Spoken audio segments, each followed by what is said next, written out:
रसिकहो नमस्कार. साधना जोशी बोलू मराठी या यूट्यूब चॅनलवर आपणा सर्वांचं पुन्हा एकदा मनपूर्वक स्वागत. नरेंद्र ते स्वामी विवेकानंद या समृद्ध जीवन प्रवासाची गोष्टीरूप मालिका आपण ऐकणार आहोत. उत्तम नागरिक म्हणून उज्ज्वल जीवनाचा आदर्श समाजापुढे ठेवावा या हेतूने प्रेरित ही स्वामी विवेकानंद यांच्या जीवनातील प्रमुख घटनांची कथा मालिका. असामान्य स्मरणशक्ती हे एकाग्रतेचे एक फळ आहे, पण एकाग्रतेने आणखी बऱ्याच गोष्टी साध्य होतात.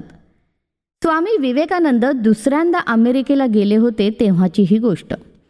एकदा नदीच्या काठाने सहज फिरत चाललेले असताना नदीच्या तीरावर काही तरुण मुले त्यांना दिसली. जवळ जाऊन पाहतात तो पाण्याच्या लाटांवर वर खाली होणारी काही अंड्यांची टरफले बंदुकीचा नेम धरून उडवण्याचा खेळ ते तरुण खेळत होते. अनेकदा प्रयत्न करूनही एकालाही एकही टरफल उडवता आले नाही. हा खेळ बघत उभ्या असलेल्या स्वामीजींना त्यामुळे हसू फुटले. ते पाहून डिवचला गेलेला एक तरुण म्हणाला, आपल्याला वाटते तेवढी ही गोष्ट सोपी नाही बरं. बघू बरं आपल्याला तरी हे जमते का.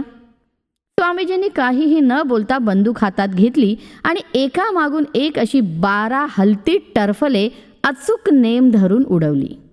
आश्चर्याने थक्क झालेल्या त्या तरुणांना वाटले की स्वामीजी अव्वल नेमबाज आहेत.